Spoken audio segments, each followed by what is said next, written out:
India's aim of becoming self-reliant has to be initiated by substituting the imports with indigenous manufacturing.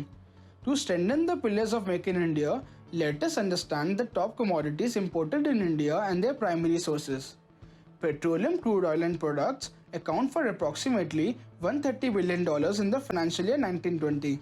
India is the world's third biggest consumer of crude oil after the US and China. But the declining trend in domestic production has pushed the country's crude oil import dependence to an all-time high. Iraq accounts for more than 20% of the total crude oil imports, and Qatar accounts for 25% of the petroleum product imports. Crude oil is followed by gold. India is the largest importer of gold, by and large catering to the demand of the jewelry industry. The government recently increased the import duty on the metal to 12.5% from 10%.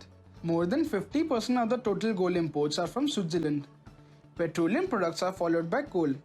India is the leading consumer, importer and producer of the coal. Despite having the fourth largest coal reserves, India imported 243 million tons of coal in 1920.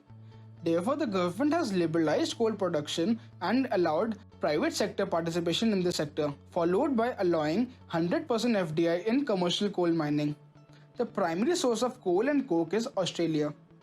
Coal coke is followed by pearls, precious and semi-precious stones, which is mainly imported from Belgium.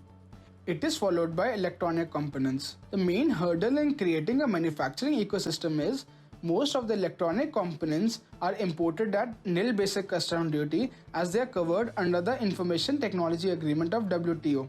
Therefore, India's domestic value addition continues to be only 10 to 30%.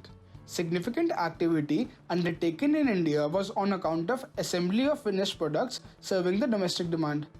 Electronic components are followed by telecom instruments, organic chemicals, and industrial machinery. All these commodities' major source is China. Industrial machinery is followed by iron and steel. India used to be net exporter of iron ore, but the stringent safeguard measures imposed by the European Union and additional tariff by the United States has affected India's exports. But India is gearing up and has become the second largest steel producer in 2019, and the government has rolled out domestically manufactured iron and steel products policy to boost the use of domestic steel products in government organizations. Korea accounts for more than 20% of the total steel imports.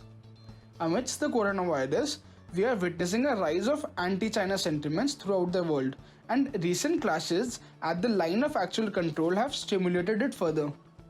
Total import from China in financial year 1920 stood at $65.26 billion, whereas export to China was only $16.3 billion. Let us have a look at what are the top 3 commodities imported from China.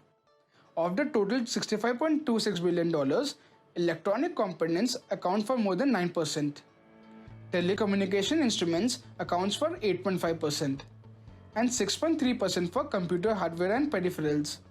The government has initiated many steps towards Atmanirbhar Bharat and stepped up manufacturing in India. As we are major importer of mobile and electronic components, the government has unveiled 3 new schemes to a tune of Rs 50,000 crores.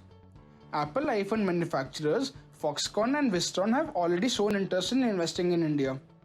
The government has also shunned the use of Chinese telecom equipments from Huawei and ZTE by the state-owned companies BSNL and MTNL, and also advised the private operators to not procure from these firms. This is the best time to bet upon this opportunity and woo foreign investors to make India a global manufacturing hub. Thank you for watching the video. If you find this video informative, do subscribe to my YouTube channel, FinOwens.